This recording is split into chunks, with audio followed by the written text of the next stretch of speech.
individual kilometer systems. That drones should be banned from the process, sir. You can't act as though this is skeptics. Your fellow colleagues Hang on a second, Mark, let him answer your question. Will you stop shouting? Sure, I'll stop shouting. Oh, good. I don't agree with Mike Hume that the IPCC has run its course, and I don't agree with a number of those people. The thing that, but what I would agree with is that the science. Will you shut up just a second?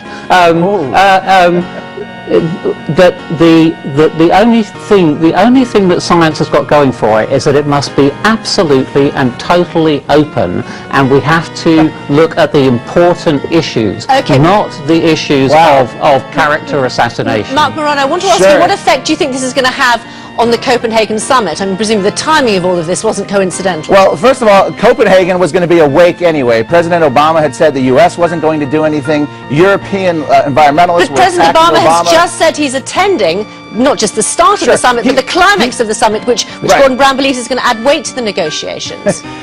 He's probably attending because they're circling the wagons because of the magnitude of this scandal. You have UN scientists turning on UN scientists. This is the upper echelon of the UN, and it's been exposed as the best science that politics and activists can manufacture. Professor Watson's whole argument is, finally, Professor Watson, this is a disaster, isn't it, for the people campaigning on climate change? It's a real setback, not because there's anything wrong with the science, but because the character assassination and the temperature of the debate, which you can just see from our colleague in America, is just obscuring the important issue, which has the world warmed in the last 100 years or not? We'll have to leave this, as you both said, a very heated debate, literally. We'll have to leave it there. Thank you very much indeed, Mark Morano and Professor Andrew Watson from the UA. What an asshole.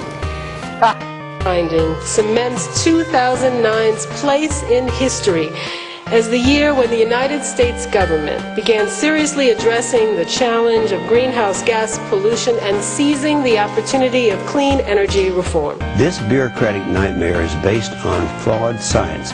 Lisa Jackson, who is Obama's EPA administrator, admitted to me publicly that the EPA based its action today on the findings of the UN's Intergovernmental Panel on Climate Change, that's known as the IPCC.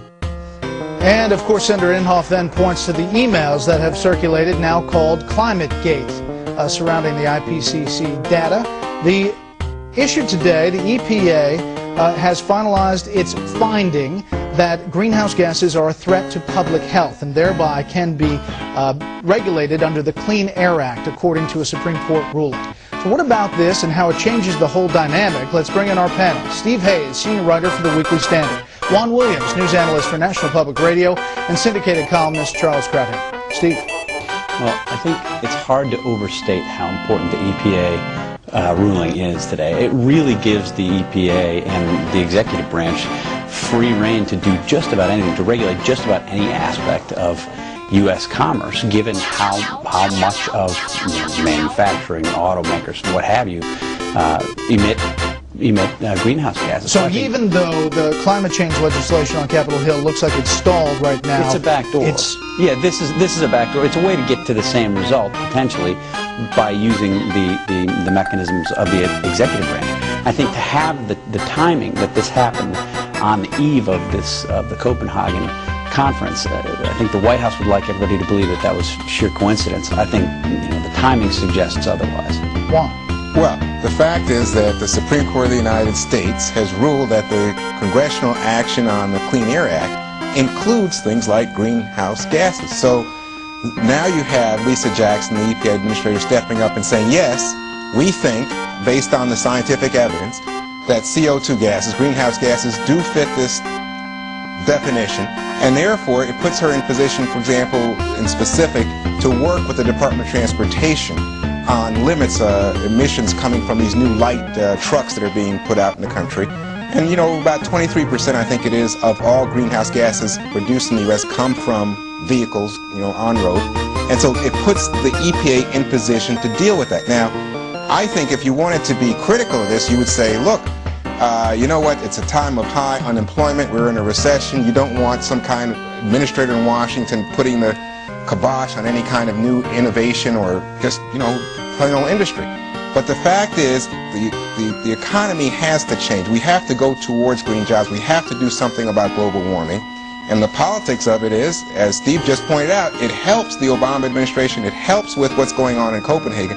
But it doesn't have much effect on the Congress. The Congress remains the place, the theater for real action. If there's ever going to be any action, it's going to come on cap and trade.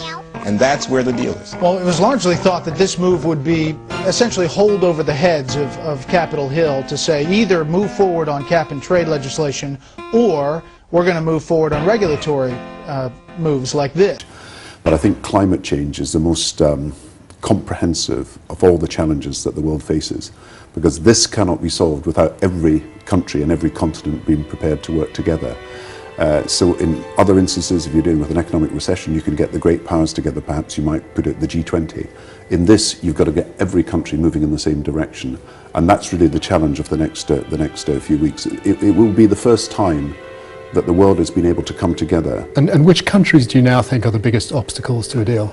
I think it's the European Union has made an offer of 20% cuts by 2020. They have said they're prepared to go to 30% if there's an ambitious deal. I want to create a situation in which the European Union is persuaded to go to 30%. So too is Australia persuaded to go to a higher range. So too is Brazil persuaded to go to a higher range. So too, therefore, are all the countries that have said they have set ranges. They've got to be persuaded to go to this higher level. So it's a responsibility on them and also on other countries who've not got these ranges of ambition at the moment. So it's a mutual decision that we've both got to, well, both those who have created ranges and those who have not, that we've got to be more ambitious. But to be clear, you would like the EU to move unilaterally to 30% to lead the way? I would like the EU to be persuaded that to go to 30% is the right thing to do. And I hope that we'll be able to say that it's the right decision of all the member states of the European Union that we go to 30%. But at the moment we are negotiating, and it would be rather silly for the European Union to say that irrespective of what happens, it's going to do X. It's got to say, look, we want to do this, we are trying to do this, we are actually willing and prepared to do this, but we want to see the rest of the world moving with us. And I hope we can get to a position where the EU will move to 30%, because that would be a signal that the world has come round to agree an ambitious deal. And within Europe, where are you encountering resistance to that sort of position? I don't think it's a question of me naming countries in Europe that are being difficult. Look, I think it's not a question at the moment of saying who is potentially to blame. I think the Guardian editorial said, it's no longer worth looking at who was to blame, although we know we could spend a great deal of time discussing that. And you could say, well, who is likely to be to blame if we don't get an agreement? I think it's about us all raising our level of ambition and all looking to the opportunities that arise. You see, if I was conducting a debate in any of the countries that are big polluter countries at the moment, what I'd be saying is, see this as an opportunity. You wrote again in your piece in The Guardian today about the need to resist anti-science, anti-change environmental Luddites, which was very much in keeping with the comments you made on Friday, again where you talked about flat earthers and the need not to be diverted by flat earthers. I wonder if you include the Saudis in that category. I'm not going to name countries because I don't think that's where the debate is. I believe from my conversations with the Saudis that it is in their interests, and they believe it is also in their interest, to reduce the world's dependence on oil.